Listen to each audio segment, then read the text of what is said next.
Welcome to big TV. ఇప్పుడు మనతో పాటు మాట్లాడడానికి motivational speaker, child psychologist and అలాగే పేరెంట్ కౌన్సిలర్ అయిన సుధీర్ సాండ్రా గారు మనతో ఉన్నారు. వారితో మాట్లాడదాం. నమస్తే సార్. నమస్తే అండి. సార్, ముఖ్యంగా మిమ్మల్ని ఇంటర్వ్యూ చేయడానికి ఈరోజు రీజన్ ఏంటంటే, మనం అనేక సందర్భాల్లో మాట్లాడుకోవడం జరిగింది, కానీ ఈరోజు స్పెషల్గా మాట్లాడుకోవడానికి రీజన్ ఇప్పుడు జరుగుతున్న ఏవైతే క్రైమ్ రేట్ ఉందో దానికి సంబంధించి అని చెప్పొచ్చు. ముఖ్యంగా ఈ వారం రోజుల్లో ఏవైతే ఇన్సిడెంట్ జరిగాయో, ఒకటి అంజలి డాటర్ అండ్ అలాగే స్వేచ్ఛ డాటర్. అంటే మీరు సైకాలజిస్ట్ కాబట్టి వాళ్ళ మెంటాలిటీ అసలు ఎందుకు ఆ విధంగా మారింది? అంటే ఒకరిని చంపాలి, అది కూడా కన్న తల్లిని చంపాలి అన్న ఆలోచనలు అసలు ఎందుకు వస్తున్నాయి అంటారు? అంటే దీన్ని విచక్షణ కోల్పోవడం అంటారు నార్మల్గా. అంటే నాకేది కావాలి అనుకున్నప్పుడు అవతల వాళ్ళు ఏంటి అనేది కూడా పట్టించుకోకుండా ఈ మధ్య ప్రస్తుత సమాజంలో ఇక్కడ పిల్లలు చూస్తే అంతకుముందు రోజుల్లో పుట్టిన పిల్లలు ఇప్పటికీ, అంటే మా వయసు దాని పెద్ద వయసు వాళ్ళందరూ కూడా ఆఖరికి అమ్మ అరిచినా నాన్న కొట్టినా ఏం చేసినా ఇప్పటికీ వాళ్ళని బాగా చూసుకోవాలని మనం చూస్తూ ఉంటే, ఇప్పుడు వీళ్ళేమవుతుందంటే వీళ్ళకి ఏదైతే కావాలి అనేది వచ్చినప్పుడు, ఆ కావాలి అన్నప్పుడు దానికి ఎవరైతే వద్దు కానీ నో కానీ నాకు ఇలాంటివి ఇది చేయకూడదు అని చెప్పిన వాళ్ళందరూ ఫస్ట్ శత్రువులు తయారవుతున్నారు. ఫస్ట్ శత్రువుగా వాళ్ళ మైండ్లో అదే తయారవుతుంది.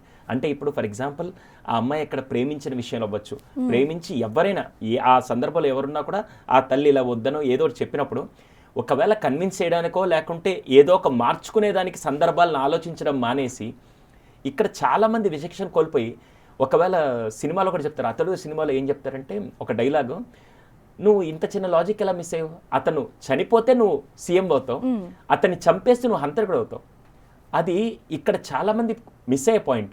ఆఖరికి ప్రేమించిన సందర్భంలో లేకుంటే పెళ్లి చేసుకున్న సందర్భం వచ్చినప్పుడు తల్లిని ఒప్పించడమో లేకుంటే తల్లికి నచ్చజెప్పడమో లేకుంటే తల్లిని బతిలాడుకోవడం ఏదో ఒకటి చేసి అలా చేస్తే కనీసం ఇద్దరు జీవితాలు బాగుంటే ఆవిడ బతికే ఉంటారు. ఎప్పుడైతే వీళ్ళు ఆవిడ వద్దన్న సందర్భంలో విచక్షణ కోల్పోవడం అంటే ఏంటంటే ఆ టైంలో సెన్సెస్ అన్నీ మిస్ అయిపోయి నేను ఎలా అయినా సరే ఇది సాధించాలి అని వెళ్ళినప్పుడు అక్కడ తల్లున్నారా మనిషి ఉన్నారా ఏమీ పట్టించుకోకుండా ఆ విచక్షణ కోల్పోవడం దీనికి ప్రధాన కారణం. అంటే ఇక్కడ రీజన్ ఏంటి అంటే సార్, ప్రేమించే వయసు కూడా అని చెప్పలేం. అంటే 10th క్లాస్లోనే ఇన్స్టా బాయ్ ఫ్రెండ్ అంటే అసలు ఎందుకని వాళ్ళకి అలాంటి ఆలోచనలు వస్తున్నాయి ఆ వయసులో? అమ్మ, ఇంతకుముందు రోజుల్లో మామూలుగా మనకి ఓటర్ హక్కు ఎప్పుడు వస్తుంది? 18 years మినిమం అని చెప్పిస్తారు. ఎందుకు ముందే ఇవ్వచ్చు కదా. ప్లస్ డ్రైవింగ్ లైసెన్స్ ఎప్పుడు ఇస్తారు? 18 years. అవును, డ్రైవింగ్ లైసెన్స్ ముందు ఎందుకు ఇవ్వరు? ఇప్పుడు నాకు బండిస్తే నేను ఎస్కలేటర్ మీద ఇలా పెట్టి ఇలా అన్నప్పుడు మ్యాక్సిమం రైస్ చేయడానికి స్పీడ్ వెళ్ళాలనుకుంటే బండి మీద నేను మ్యాక్సిమం 60-70 వెళ్ళగానే నాకు మా ఫ్యామిలీ గుర్తొస్తుంది. ఒరే జాగ్రత్తగా ఇల్లు, మళ్ళీ పడితే ఏదైనా అవుతే కుటుంబం కోసం ఉన్నారని చెప్పి ఫ్యామిలీ గుర్తొస్తుంది.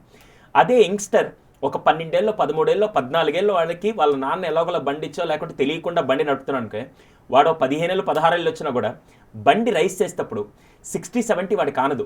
ఎందుకంటే లోపల బ్లడ్ ఫ్లో ఈ ఉడుకు రక్తం అంటారు కదా, ఆ టైంలో వాడు వెళ్తున్నప్పుడు వాడికి మినిమం 100-120 వెళ్తేనే వాడికి బండి వెళ్ళినట్టు అనిపిస్తుంది. ఆ ఉడుకు రక్తం టైంలో వాళ్ళ ఎమోషన్స్ వాళ్ళ కంట్రోల్లో ఉండవు. అందుకే 18 years is the minimum age limit for everything అని అంటారు. కానీ ఈ జనరేషన్లో ఏమైందంటే కొన్ని సోకాల్డ్ స్కూల్స్లో కూడా చిన్న వయసులో ఇప్పుడు కల్చర్ ఏంటి తెలుసా, లోపలికి రాగానే ఏరా నీకు ఇంకా గర్ల్ ఫ్రెండ్ లేదా, ఏమి నీకు బాయ్ ఫ్రెండ్ లేదా అని చెప్పి ఉంటే ఏదో ఐడెంటిటీ స్టేటస్ లాగా ఇప్పుడు బతుకుతూ, పైగా ఇప్పుడు సోషల్ మీడియాలో సోకాల్డ్ ఇన్స్టాగ్రామ్లో వీటిల్లో కూడా నాకు బాయ్ ఫ్రెండ్ ఉన్నాడు, నాకు గర్ల్ ఫ్రెండ్ నేను స్టేటస్ పెట్టుకుంటూ ఉంటే అదేదో వీళ్ళు అరే వీళ్ళకి ఇప్పుడే ఉందని చెప్పి ఒక ఐడెంటిటీ క్రైసిస్తో ఈ బిగ్గెస్ట్ ప్రాబ్లం వస్తుందమ్మా. అది ఇప్పటిదాకా ఎవరికి అర్థం కావట్లేదు. ఐడెంటిటీ క్రైసిస్ ఏంటంటే చెప్పుకునేదానికి నాకు బాయ్ ఫ్రెండ్ ఉంది, నాకు గర్ల్ ఫ్రెండ్ ఉంది, అంతకు మించి నేను వయసులో ఇది సాధించాను ఇది పొడిచాను అనే డైలాగులు చెప్పుకునేదానికి కాదు. కానీ కేవలం నేను ఒకరిని నా పక్కన ఇది ఉన్నారు ఆయన ఐడెంటిటీ చూపించుకునేదానికి వాళ్ళు ఈ క్రైసిస్లో బతుకుతున్నారు. అయితే సార్, అంజలి పెద్ద కూతురు దగ్గరికి వస్తే తను కొన్ని సంవత్సరాల క్రితమే తల్లి మీద కంప్లైంట్ ఇవ్వటం జరిగింది. ఆ తర్వాత మళ్ళీ ఆ శివ అనే వ్యక్తితో ఇంట్లో నుంచి పారిపోవడం జరిగింది, మళ్ళీ తీసుకొచ్చారు. అంటే ఇవన్నీ కూడా మనసులో పెట్టుకొని చంపాలి అన్నంత క్రూరంగా మారారు. అంటే వాళ్ళకి అసలు ఎలాంటి పెంపకంలో పెరుగుతున్నారని చెప్పొచ్చు. అంటే ఇక్కడ చంపడం చావడం అనేది 2 ఎలిమెంట్స్ అమ్మ. ఒకటి ఫర్ ఎగ్జాంపుల్ ఎవరైనా చంపడం కానీ చావడం కానీ క్షణికావేశాల్లో తీసుకున్న నిర్ణయాలు కేవలం 5% మాత్రం ఉంటుంది. అంటే ఎవరన్నా ఇప్పుడు సూసైడ్ చేసుకున్నా చంపాలనుకున్నా సడన్గా వచ్చి చేసేవాళ్ళు ఒక 5% అయితే మిగతా 95% మంది లోపల వాళ్ళ మీద ద్వేషం పగో ఇవన్నీ పెంచుకొని అది పెరిగి పెరిగి పెరిగి ఇంకా నాకు వేరే ఆప్షన్ లేదు, ఆ మనిషిని చంపితేనే నాలో ఉండే పగ చల్లారుతుందనే మైండ్ సెట్కి డెవలప్ అవడానికి చాలా టైం పడుతుంది. అది ఒక రోజులో తీసుకున్న నిర్ణయం కాదు. ఇప్పుడు ఈ జరిగే విషయాలన్నింటిలో కూడా అది తండ్రి మీద కానీ తల్లి మీద కానీ ఏ సందర్భంలో ఎవరి మీద రివెంజ్ తీసుకున్నా అది ఒక రోజులో చేసే విషయాలైతే కాదు. అవి ఏమవుతాయంటే లోపల ఎమోషన్స్ అన్ని ఫర్ ఎగ్జాంపుల్ ఒక వ్యక్తి నాకు నెగిటివ్ చేశాడు అనుకోండి, నాకు మనసులో ఎలా ఉంటుందంటే ఈ వ్యక్తి నా గురించి నెగిటివ్ చేశాడని చెప్పి మనసులో ఉంటుంది. రెండోసారి ఏదన్నా మళ్ళీ అతను ఏదన్నా చెప్పంగానే ఇప్పుడు నా మనసులో 10% ఉండే నెగిటివ్ కాస్త ఇప్పుడు 50% మారుతుంది. ఇంకోసారి ఏదైనా చేయగానే మళ్ళీ నాకు 70% మరి దాన్ని నేను బయటికి తెప్పకుండా దాన్ని ఎలా కంట్రోల్ చేయాలో తెలియకుండా అది అలాగే పెరుగుతూ ఉంటే ఇంకా నాకేం చేయాలంటే ఈ లోపల 100% నేను హ్యాపీ చేయాలంటే దాన్ని సాటిస్ఫై చేయాలంటే ఏం చేయాలి? ఫస్ట్ ఆ మనిషి అంతు చూడాలని చెప్పే స్థాయికి వెళ్ళిపోవడానికి కారణం ఆ విచక్షణలో ఈ నెగిటివ్ని పైలప్ అయిపోవడంతో. అలా కాకుండా ఆ సందర్భంలో చిన్న చిన్న విషయాలు ఏమన్నా మార్పు జరిగినప్పుడు అలా కాదురా ఇలా చేస్తే బాగుండని అటు ఫ్రెండ్సో లేకుంటే ఎవరో ఒకరు చుట్టుపక్కల వాతావరణం అయినా బాగుంటే బాగుండేది. చిన్నప్పటి నుంచి వీళ్ళు పెరిగిన వాతావరణం అయితే 200% ఎఫెక్ట్ అవుతుంది. అందులో ఇప్పుడు సోకాల్డ్ సోషల్ మీడియా లేకుంటే న్యూస్ లేకుంటే ఇవన్నీ మనం రోజు చూస్తుంటాం. ఇక్కడ ఇలా చంపారు, ఇక్కడ ఇలా చేశారనగానే మనిషికి ఒక ఇన్ఫర్మేషన్ వచ్చి మీకు దాదాపుగా ఒక 1.5 సంవత్సరం క్రితం ఒక ఇన్సిడెంట్ జరిగింది. ఏంటంటే బాయ్ ఫ్రెండ్ని చంపి ఎక్స్ బాయ్ ఫ్రెండ్ని చంపి ఎంత క్రూరంగా చంపారు. దానికి ఆ ఇన్సిడెంట్ ఏంటంటే ఒక అబ్బాయిని ప్రేమించింది. వాడితో ఏదో మనస్పర్ధలు వచ్చి దూరం అవ్వగానే ఇంకొక అబ్బాయి దగ్గరికి వెళ్ళింది. ఈ అబ్బాయి ఎవరంటే ఈ అబ్బాయి ఫ్రెండ్స్. వెంటనే మీకు ఆ కేసు కూడా గుర్తుంది. ప్రతిసారి ఈ అబ్బాయితో లవ్లో పడిందని చెప్పి ఎక్స్ బాయ్ ఫ్రెండ్ వచ్చి డిస్టర్బ్ చేస్తున్నాడని చెప్పి ఈ అబ్బాయిని రెచ్చగొట్టి వాడు నన్ను ఇబ్బంది పెడుతున్నాడు, నువ్వు ఏదో ఒకటి చెయ్యాలంటే వీడు వారం రోజుల ముందే ప్లాన్ చేసి డీమార్ట్కి వెళ్ళి కత్తి తీసుకొని వచ్చి ఎలా చంపాలి అని మొత్తం అంత ప్లానింగ్ ఎక్కడి నుంచి వచ్చిందంటే చుట్టూ జరిగే వాతావరణంలో ఇన్ఫర్మేషన్ ఎలా చంపాలి, చంపితే ఎలా తెలియకూడదు, మళ్ళీ ఆ బాడీని ఎలా మొక్కలు చేసి ఎక్కడెక్కడ పడేస్తే మన గురించి ఇన్ఫర్మేషన్ రాదని ఈ వార్తల్లో వచ్చే సంఘటనలు అవ్వచ్చు, సోషల్ మీడియా ద్వారా వచ్చే ఇన్ఫర్మేషన్ అంతా తెలుసుకొని మైండ్లో ఉండడం వల్ల రోజువారి విషయాలు తెలియడం వల్ల ఎప్పుడైనా ఇలాంటి సందర్భాలు వచ్చినప్పుడు ఇవన్నీ మైండ్లో నుంచి వచ్చి ఎలా చేస్తే బాగుంటుందని చెప్పి అంతకుముందు రోజుల్లో బాగా ట్రైన్ అయిన దొంగలో లేకుంటే హత్యలు చేసే వాళ్ళు ఎంత చేస్తున్నారు, ఇప్పుడు నార్మల్ యువకులు కూడా అంతలా ఆలోచించి ఎలా తప్పు చేస్తే దొరకకుండా ఉండాలనే విషయంగా వెళ్ళిపోతున్నారు. ఇవన్నిటికి కారణం ఏంటంటే ఎక్కువ ఇన్ఫర్మేషన్ మనకు బయట రోజువారీలో తెలియడం వల్ల కూడా ఇది ప్రాబ్లం అవుతుంది. క్రూరత్వంగా మారుతున్నారని చెప్పొచ్చు సార్, ఈజీగా చెప్పుకుంటే. అయితే ఈ కేసులో చూసుకుంటే సింగిల్ పేరెంటే అని చెప్పొచ్చు. అందులో అంజలి పెద్ద కుమార్తె, వేరే అతని భర్త. సో ఇద్దరు కూడా వేరే వేరే ఫాదర్స్కి సంబంధించి కాబట్టి తల్లి ఇద్దరికి సమానంగా ప్రేమ పంచలేదు అన్న ఒక కారణంగా పెద్ద కూతురు ఇలాంటి కక్ష పెట్టుకుంది అంటూ కూడా చుట్టుపక్కల వాళ్ళు చెప్తూ ఉన్నారు. కానీ తన చెల్లె మాత్రం లేదు, ఇద్దరిని కూడా సమానంగా చూసేది, మరి ఎందుకని ఆ అమ్మ మీద అంత ద్వేషం పెంచుకుంది అనేది తనకే తెలియాలి అంటూ కూడా ఆ చిన్నారి వాపోతున్న పరిస్థితి అని చెప్పొచ్చు. అంటే ఇక్కడ మనం బయట నుంచి కామెంట్ చేయడానికి కరెక్ట్గా చేయలేము. ఎందుకంటే లోపల బాండింగ్ మధ్య అంటే పెంచడం. ఇప్పుడు ఫర్ ఎగ్జాంపుల్ ప్రతి తల్లికి 2 పిల్లలు ఉంటే వాళ్ళు ఎలా అనుకుంటారంటే అమ్మకి చిన్న కూతురు అంటే ఇష్టం, నేనంటే ఇష్టం లేదు, అమ్మకి కొడుకంటే ఇష్టం, నేనంటే ఇష్టం లేదు. కానీ తల్లి ఇద్దరిని సమానంగా చూస్తుంది. ఎప్పుడు కూడా అది తప్పు ఉండదు ఎక్కడ. కానీ అర్థం చేసుకునే విషయంలో చిన్న గ్యాప్ వస్తుంది. ఏ తల్లి కూడా అది ఒకవేళ మన అంటే వేరే రెండో భార్య అయినా లేకుంటే ఒక మొదటి భార్య కూతురైనా ఎలా అయినా సరే కొన్నిసార్లు వీళ్ళు అర్థం చేసుకునే విషయంలో కూడా గ్యాప్ వస్తుంది. ఒకవేళ నిజంగా అది జరిగినా కూడా చంపడం అనేదే బిగ్గెస్ట్ థ్రెట్ అండి. ఇక్కడ ఆవిడ చూసుకుందా చూసుకోలేదా అవన్నీ పక్కన పెట్టండి, కానీ చంపడం అనే స్థాయికి ఈ జనరేషన్ మైండ్ సెట్ అనేది ఎదగడం అనేది చాలా చాలా పెద్ద తప్పు. దానివల్ల ఇప్పుడు ఏమైంది, అక్కడ ఒక వ్యక్తి చనిపోయింది, వీళ్ళిద్దరి జీవితాలు ఇప్పుడు జైల్లో ఉన్నాయి. ఎవరు సాధించారు ఇక్కడ అంటే ఎవరైనా ఆనందం సాధించారు? లేదు. పోనీ ఇక్కడ పెళ్లి చేసుకోకుండా ఉంటే ఒకరైనా మనిషి బ్రతుకుండి ఆనందంగా ఉండేవాళ్ళు, కానీ ఒకరిని చంపడం ద్వారా ఏం సాధిస్తున్నాం అనేది ఆ చంపే టైంలో విచక్షణ కోల్పోయే టైంలో భవిష్యత్తును కనుక కొద్దిగా ఆలోచించగలిగితే, ఇప్పుడు మనకు కూడా అప్పుడప్పుడు ఎవరో ఒకరు ఇరిటేట్ చేసే వాళ్ళు ఉంటారు, హాని చేసే వాళ్ళు ఉంటారు, ఇబ్బంది పెట్టే వాళ్ళు ఉంటారు, నెగిటివ్ వాళ్ళు. మనం అందరం ఎందుకు చంపట్లేదు? ఆలోచిస్తున్నాం. మనకి మినిమం కామన్ సెన్స్ ఏంటంటే అరే వాళ్ళనేదో చేసి నేను వెళ్ళి జైల్లో కూర్చొని నేనేదో చేస్తే నా కుటుంబం ఏమవుతుంది, పిల్లలు ఏమవుతారు, మినిమం కామన్ సెన్స్ మనకు ఉంటుంది. ఆ కామన్ సెన్స్ని ఈ జనరేషన్ చాలా మంది కోల్పోతున్నారు. ఇప్పుడు ఇవన్నీ రావడానికి ఏంటంటే అసలు దాని యొక్క ప్రభావం ఎలా ఉండబోతుంది, దానివల్ల నేను ఎంత నష్టపోతున్నాను అనేది కొద్దిగా వెయిటేజ్ ఎక్కువ ఉంటే, ఇక్కడ వెయిటేజ్ ఏమో ఎక్కువ వస్తుంది తెలుసా, నా పగని తీర్చుకోవాలి, నా సెల్ఫ్ని సాటిస్ఫై చేయాలి, నేను అనుకున్నదే సాధించాలని మొండిగా వెళ్ళడం ద్వారా మిగతా ఫ్యూచర్ని కోల్పోతూ ఆ విచక్షణ కోల్పోవడానికి కారణం ఈ కామన్ సెన్స్ మిస్ అవుతున్నారు. నిజంగా వాళ్ళకి ఫస్ట్ ఇది కనుక ఇప్పుడు చూసే వాళ్ళైనా సరే ఏదన్నా పొరపాటున అవతల వాళ్ళకి హాని చేయాలి, అవతల వాళ్ళని చంపితే నేను సాటిస్ఫై అవుతాను అనుకోవచ్చు, కానీ దానివల్ల జరిగే నష్టం జీవితాంతం గిల్ట్ ఫీల్ అవుతారు. నేను చిన్న ఎలిమెంట్ కూడా చెప్తాను. చెంచల్గూడ జైల్లో, చెర్లపల్లి జైల్లో మేము రెగ్యులర్గా వెళ్ళి సెషన్స్ తీసుకుంటూ ఉంటాం. అటు జైలర్స్కి ఇటు ఖైదీలకి. ఖైదీలకి తీసుకున్నప్పుడు అక్కడ ఎవరైతే శిక్ష అనుభవిస్తున్నారో వాళ్ళు చాలామంది గిల్ట్ ఎప్పటికీ క్యారీ చేస్తున్నారు. ఆ రోజు క్షణికావేశంలో నేను చేసిన పొరపాటు వల్ల ఈరోజు ఇక్కడ ఉన్నాను. చాలామంది కావాలని తప్పు చేసిన వాళ్ళు ఒక 10% అయితే, పొరపాటున విచక్షణ కోల్పోయి తప్పు చేసిన వాళ్ళు ఇప్పటికీ శిక్షణ అనుభవిస్తూ, అది జైల్లో వేసే శిక్ష కంటే వాళ్ళకి వాళ్ళు వేసుకునే శిక్ష ఇప్పటికీ భరించలేని విధంగా ఉంటుంది. అంత దౌర్భాగ్యం. ఇప్పుడు గనక వీళ్ళు గనక అది అర్థం చేసుకోగలిగితే, ప్రేమించడం తప్ప రైట్ అనేది పక్కన పెడితే చంపడం మాత్రం ఇట్స్ ఎ రాంగ్, చాలా పెద్ద తప్పని చెప్పొచ్చు. సార్, అయితే పెద్ద కూతురు విషయానికి వస్తే, ఇప్పుడు మీరు మాట్లాడడం జరిగింది చిన్న కూతురు అంటే తను చెప్తున్న మాటలు విని చాలామంది కూడా షాక్ అవుతున్న పరిస్థితి. ఎందుకంటే చిన్న పిల్ల అయినా సరే ఆ మాట్లాడే విధానం అనేది చాలా డేర్గా ఉంది, చాలా అసలు ఏం జరిగింది అనేది పూసగుచ్చినట్టుగా చెప్తుందని చెప్పొచ్చు. మరి అంత పూసగుచ్చినట్టు చెప్పినప్పుడు మరి ఎందుకని పోలీసులు కంప్లైంట్ ఇవ్వలేదు, అప్పుడు పోలీసులకు కాల్ చేయలేదు, లేకపోతే వాళ్ళ చుట్టుపక్కల వాళ్ళకి ఎందుకని పిలవలేదు, రెస్పాన్స్ అవ్వలేదు అనే ప్రశ్న చాలా మందికే ఉందని చెప్పొచ్చు. మరి చిన్న అమ్మాయి గురించి మీరు ఏం చెప్తారు? అంటే అక్కడ కొద్దిగా ఇప్పుడు చేసిందంతా ఎవరు అంటే ఫస్ట్ పెద్ద కూతురు ఇలా చేసేదంతా చేస్తున్నప్పుడు అక్కడ ఎలా రియాక్ట్ అవ్వాలో చాలా మందికి ఆ టైంలో, ఒక పక్క తల్లి చనిపోయే స్థితిలో ఉన్నప్పుడు ఏం చేయాలని అర్థం కాని షాక్ స్టేజ్లో కూడా చాలా మంది ఉంటారు. అది కావాలని తెలిసి చేశారా తెలియక చేశారా అనేది మనం చెప్పలేం. కానీ ఇప్పుడు సడన్ గా మనకి ఇక్కడే ఒక ఫైర్ అటాక్ అయింది అనుకోండి, మామూలుగా మనందరికీ బేసిక్ గా ముందు తెలుసు ఏంటి ఫైర్ అటాక్ అయినప్పుడు ఏం చేయాలో మనకు ముందు తెలుసు. కానీ ఆ క్షణంలో మనం వ్యక్తికి తగ్గట్టుగా, వ్యక్తి ఆలోచన విధానం తగ్గట్టుగా అది రియాక్ట్ అవ్వాలా రెస్పాండ్ అవ్వాలా తెలియక చాలా మంది ఆ కన్ఫ్యూజన్ స్టేట్లో షాక్లో ఉండిపోవడం కూడా మనం చాలా మంది చూస్తూ ఉంటాం.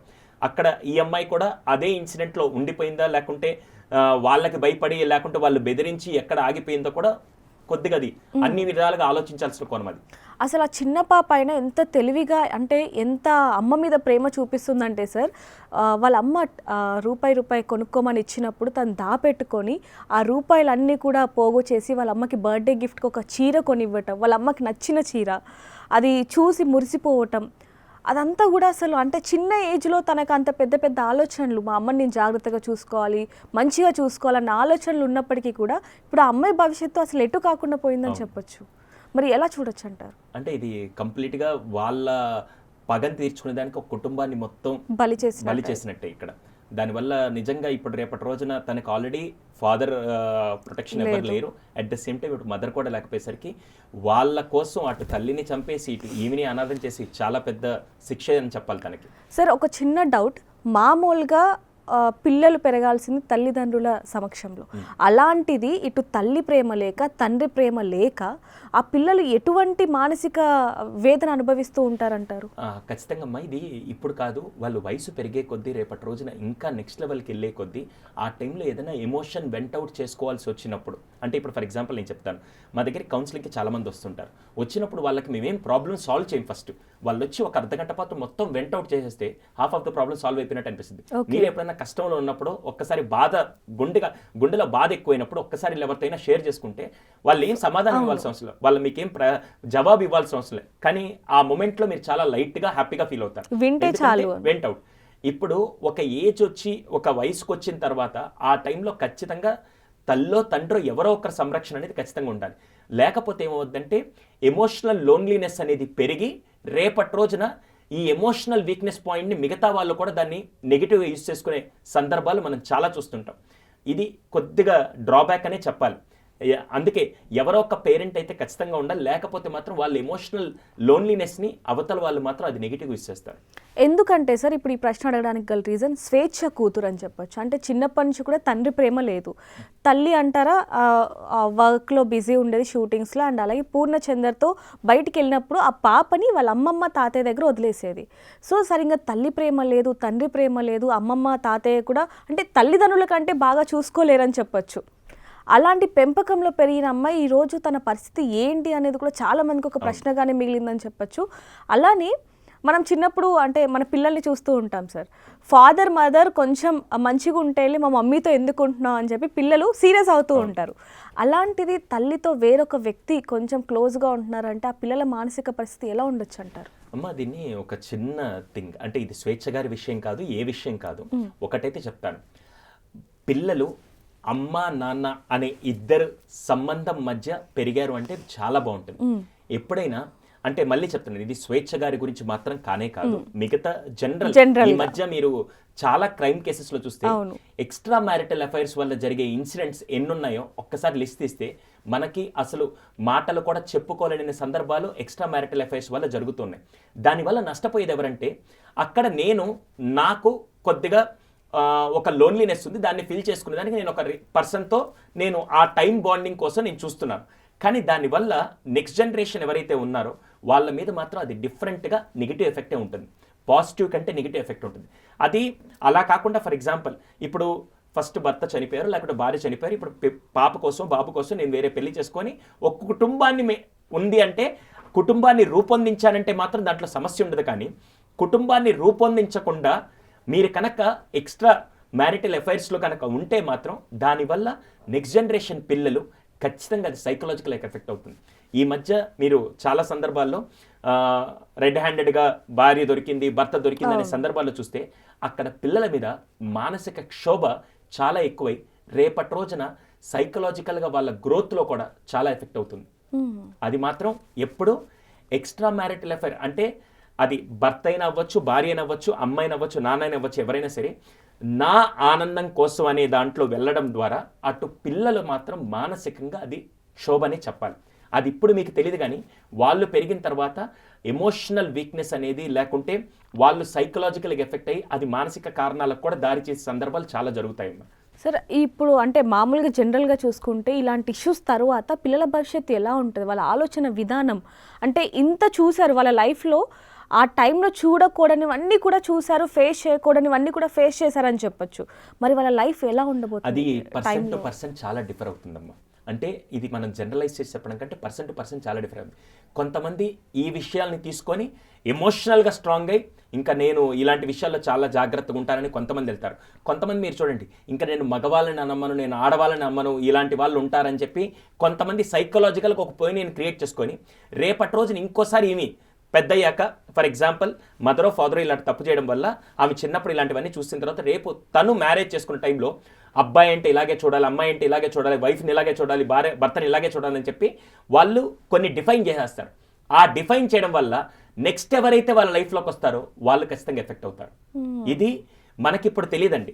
అది మా కౌన్సిలింగ్కి వచ్చినప్పుడు మేము ఫస్ట్ కేస్ హిస్టరీ అంటాం. కేస్ హిస్టరీ అంటే ఇప్పుడు భార్యాభర్తలు గొడవల మధ్య మా దగ్గరికి వచ్చినప్పుడు మేము ఫస్ట్ కేస్ హిస్టరీ చూస్తాం. కేస్ హిస్టరీలో మీ అమ్మా నాన్న ఎలా ఉండేవాళ్ళు, వాళ్ళ అమ్మా నాన్న ఎలా ఉండాలని అడిగినప్పుడు హాఫ్ ఆఫ్ ద ప్రాబ్లమ్స్లో వాళ్ళ మ్యారిటల్ అఫైర్స్ వీళ్ళ మ్యారిటల్ అఫైర్స్ బాగా లేకపోతే వీళ్ళ మీద అది ప్రభావం చాలా ఎక్కువ ఉంటుంది. ఓకే, అది ఇప్పుడు ఎవరికి అర్థం కాదు. రేపటి రోజున తను పెద్దయ్యాక లేకుంటే అక్కడ అబ్బాయి కానీ అమ్మాయి కానీ పెద్దయ్యాక వాళ్ళ రిలేషన్షిప్లో కానీ వాళ్ళ సైకలాజికల్ ఫేస్ వస్తున్నాయంటే మాత్రం కారణం ఇదే అవుతుంది. అంటే పిల్లలు వాళ్ళ తల్లిదండ్రుల్ని ఫస్ట్ హీరో హీరోయిన్ అంటే దేవుళ్ళలాగా భావిస్తారు. అలాంటిది వాళ్ళే ఇలాంటి తప్పులు చేస్తే మరి అది చాలా వరకు నెగిటివ్ చూపిస్తున్నప్పటికీ కూడా ఆ పిల్ల అంటే ఆ తల్లిదండ్రుల మీద రెస్పెక్ట్ ఉంటుందంటారా? నేను మీకు ఒక చిన్న కేసు చెప్తాను. నేను చాలా సందర్భాల్లో ఈ ఇన్సిడెంట్ కూడా నేను షేర్ చేశాను.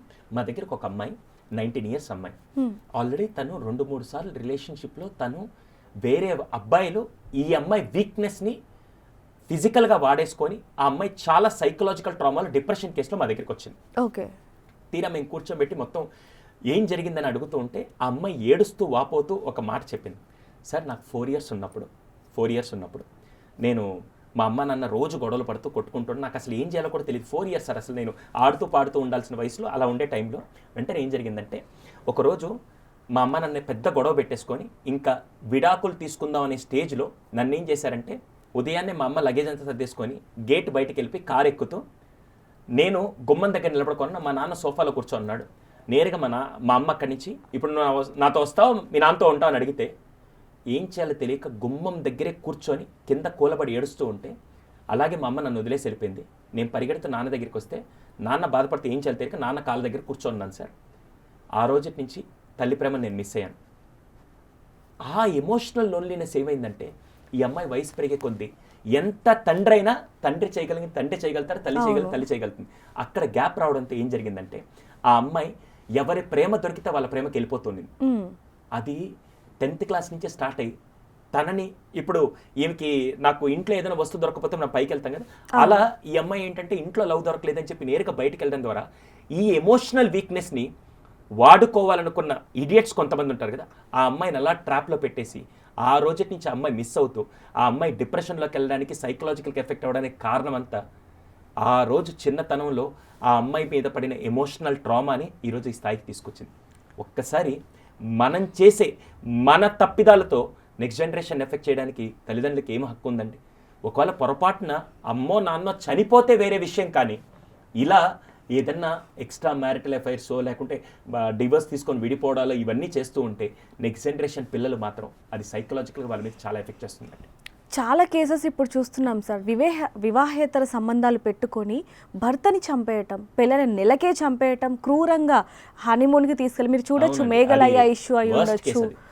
సార్ ఇంకోటి ఇప్పుడు రీసెంట్గా ఒకటి చోటు చేసుకుంది, అంటే బ్యాంక్ మేనేజర్ తల్లితో కూతురుతో ఇద్దరితో కూడా ఎఫ్ఐఆర్లో ఉన్నాడు. అంటే ఈ మేఘలయ్య ఇష్యూని దృష్టిలో పెట్టుకొని ఓకే ఆ కేసులో ఏవైతే పొరపాట్లు చేశారో మనం ఇందులో చేయకూడదు అంటే ఒకరిని ఇన్స్పిరేషన్గా తీసుకోవాల్సింది మనం ఎదగడంలో, అలాంటిది క్రైమ్ జరగడంలో కూడా ఇన్స్పిరేషన్ తీసుకుంటున్నారంటే అసలు ఎటు పోతుంది అనుకోవాలి సమాజం? అంటే అవేర్నెస్ అన్నిట్లో మంచిదే అంటారు కదా, ఈ దౌర్భాగ్యం దీంట్లో కూడా అవేర్నెస్ ఎంత బాగా ముదిరిపోయిందంటే చంపేటప్పుడు ఎటువంటి జాగ్రత్తలు తీసుకోవాలని మనకు వచ్చే టీవీ షోస్ దగ్గర నుంచి ప్రతి ఒక్కటి వీళ్ళు చూస్తూ ఇవన్నీ ఇన్ఫర్మేషన్ ఉంటుంది. ఇప్పుడు నేను ఒక విషయం చెప్తానమ్మా, మీరు మెట్లు దిగుతున్నప్పుడు నేను కింద ఏం చెప్పానంటే అమ్మ ఫస్ట్ ఫ్లోర్ దగ్గర టైల్ బ్రేక్ అయింది, కొద్ది జాగ్రత్తగా వెళ్ళమని చెప్పాను. ఓకేనా? మీరు వెళ్ళేటప్పుడు చాలా జాగ్రత్తగా చూసుకొని వెళ్ళారు. ఓకే, మీరు నెక్స్ట్ టైం ఎప్పుడైనా మెట్లు దిగేటప్పుడు మీరు వేరే వాళ్ళకు కూడా జాగ్రత్తగా వెళ్ళండి అని చెప్తారు. అంటే నేను ఒక ఇన్ఫర్మేషన్ ఇచ్చాను, మీకు అసలు అక్కడ తెలియదు, టైల్ ఇరిగిపోయింది ఏమీ తెలియదు, మీకు ఒక ఇన్ఫర్మేషన్ ఇచ్చాను.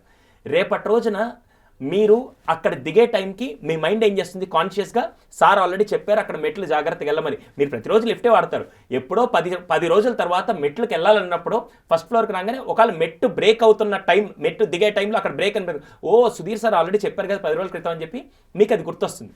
ఇప్పుడు నేను ఎందుకు ఈ ఎలిమెంట్ చెప్తున్నానంటే, ఇప్పుడు క్రైమ్లో వీళ్ళు రోజు టీవీలో కానీ సినిమాల్లో కానీ ఈ న్యూస్లన్నీ చూసిన తర్వాత ఇది మైండ్లో గుర్తుండి రేపటి రోజున వీళ్ళు విచక్షణ కోల్పోవాల్సి వచ్చినప్పుడు వెంటనే ఇవన్నీ బ్యాక్ ఎండ్లో సబ్ కాన్షియస్ నుంచి కాన్షియస్ మైండ్లోకి వచ్చి ఓహో ఇలా చేయాలి, ఇలా జాగ్రత్తగా ఉండాలి, లాస్ట్ టైం ఇలా జరిగింది కదా మనం జాగ్రత్తగా ఉండాలని ఇవన్నీ వాళ్ళకి అది హెల్ప్ అవుతుంది.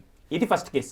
సెకండ్ కేస్, పొరపాటున నాకెవరి మీద అలా రివెంజ్ తీర్చుకోవాలని ఉన్నప్పుడు ఎక్కడెక్కడైతే ఇన్సిడెంట్స్ జరుగుతాయి అవన్నీ నా కోసమే జరిగినట్టు, నేను ఇప్పుడు చేయడానికి నాకు ఇవన్నీ పాయింట్స్ హెల్ప్ అవుతాయని చెప్పి నాకు ఆల్రెడీ మైండ్లో ఒకరి మీద ఎఫెక్ట్ చేయాలి, ఒకరిని నేను లైఫ్లో నుంచి పక్క తప్పించాలి అనే టైంలో ఇప్పుడు ఈ ఇన్సిడెంట్స్ ఏమైనా జరిగాయి అనుకో, నాకు సిమిలర్గా ఉంటే వెంటనే నా మైండ్ ఏమైనా ఇలాంటి విషయాలు జాగ్రత్త, ఇది చేయొచ్చు ఇది చేయకూడదు అని చెప్పి అప్పుడు ఇవన్నీ వాళ్ళ మైండ్లో. మీకు ఇంకా క్లియర్గా చెప్పాలంటే స్పైడర్ సినిమా చూసాం. స్పైడర్ సినిమాలో విలను స్టార్టింగ్లో చిన్న బాబుగా ఉన్నప్పుడు ఎలా అతనికి ఆనందం వస్తుంది అనేది ఫస్ట్ ఆలోచిస్తూ ఉంటాడు. ఒకరోజు ఒకరిని చంపిన తర్వాత ఓహో ఈ విధంగా చంపాలి, ఎవరికి తెలియకుండా చంపాలని తెలుసుకొని ఆ రోజు నుంచి చేసే ప్రతి హత్య కూడా ఎవరికి తెలియకుండా ఎలా చేయాలి అవన్నీ చేస్తూ వచ్చి తన ఆనందానికి ఒక ఇన్సిడెంట్ ట్రిగ్గర్ అయిన తర్వాత దాని తర్వాత అవన్నీ ఇక్కడ ఏమవుతుందంటే వీళ్ళ మైండ్లో కూడా. అందుకే వీలైనంత వరకు ఎవరి మీద పగ పెంచుకోకండి అని ఎందుకు చిన్నప్పటి నుంచి చెప్తూ ఉంటారంటే, పగ పెరిగిన తర్వాత నీలో మానవుడు చనిపోయి రాక్షసుడే బయటకు వస్తాడు. అవును, ఇది ఇప్పుడు ఈ ఎక్స్ట్రా మ్యారిటల్ అఫైర్స్లో ఇవి ఎక్కువ మీరు చూడొచ్చు. మిగతా వాటిల్లో కంటే ఎక్స్ట్రా మ్యారిటల్ అఫైర్స్లో ఇవి ఎక్కువ చూస్తాడు. అటు భర్తనో లేకుంటే అటు భార్యనో లేకుంటే ఎక్స్ లవర్నో ఎక్స్ట్రా మ్యారిటల్ అఫైర్ పెట్టుకున్న వ్యక్తినో చంపే స్థాయికి వెళ్ళడానికి కారణం వీళ్ళలో సెక్షువల్ క్రేవింగ్ ఎక్కువై ఆ టైంలో ఎమోషనల్ బాండింగ్ అనేది తగ్గిపోతుంది. ఓకే, ఒక్కసారి ఇది ఎలా చెప్పాలంటే వయస్సు పెరిగే కొద్దీ, అంటే మనకి జనరేషన్స్ మారుతున్న కొద్దీ ఇప్పుడు ఆడవాళ్ళలో కానీ అబ్బాయిల్లో కానీ అమ్మాయిల్లో కానీ ప్యూబర్టీ అంతకుముందు చూస్తే మనం 21 ఇయర్స్కి 19 ఇయర్స్కి అలా వచ్చేది, ఇప్పుడు యంగేజ్లో వస్తూ అటు అబ్బాయిల్లో కూడా ప్యూబర్టీ యంగేజ్లో రావడం వల్ల సెక్షువల్ క్రేవింగ్స్ ఎక్కువ అవడం వల్ల చూసే వాతావరణంలో కూడా అవన్నీ ఎక్కువ ఉండడం వల్ల వీళ్ళకి అంతకుముందు రోజుల్లో భర్త చనిపోయేదాకా ఆ భర్త ఆయనే, ఇంకెవ్వరు ఉండరు, చనిపోయేదాకా భార్య ఈవిడే, నా జీవిత భాగస్వామి ఈవిడే అని చెప్పి మనం డిఫైన్ చేసుకొని ఉంటే ఈ రోజుల్లో చూస్తున్న కొద్దీ కొన్ని రోజులు అయిపోయిన తర్వాత ఇంకా నాకు ఈవిడతో కాదు నాకు ఇంకో ఎక్స్ట్రా అని చెప్పి వీళ్ళు కోరుకునేది ఎమోషనల్ బాండింగ్ కంటే సెక్షువల్ క్రేవింగ్కే చాలా వరకు వెళ్తున్నారు. ఎక్కడో ఎమోషనల్ బాండింగ్ అనేది ఒక 10% అయితే మిగతా విషయాలంతా తన స్వార్థంతో కూడిన ఒక క్రేవింగ్ కోసం అది ఫుల్ఫిల్ చేసుకునే దానికి మ్యాక్సిమం వెళ్తూ అది చాలా వరకు ఎఫెక్ట్ అవుతుందన్న. సరే, ఇంకోటి మెయిన్గా పిల్లల మీద ఇలాంటివి ఎక్కువగా ప్రభావితం చూపించడానికి షోస్ అని చెప్పొచ్చా?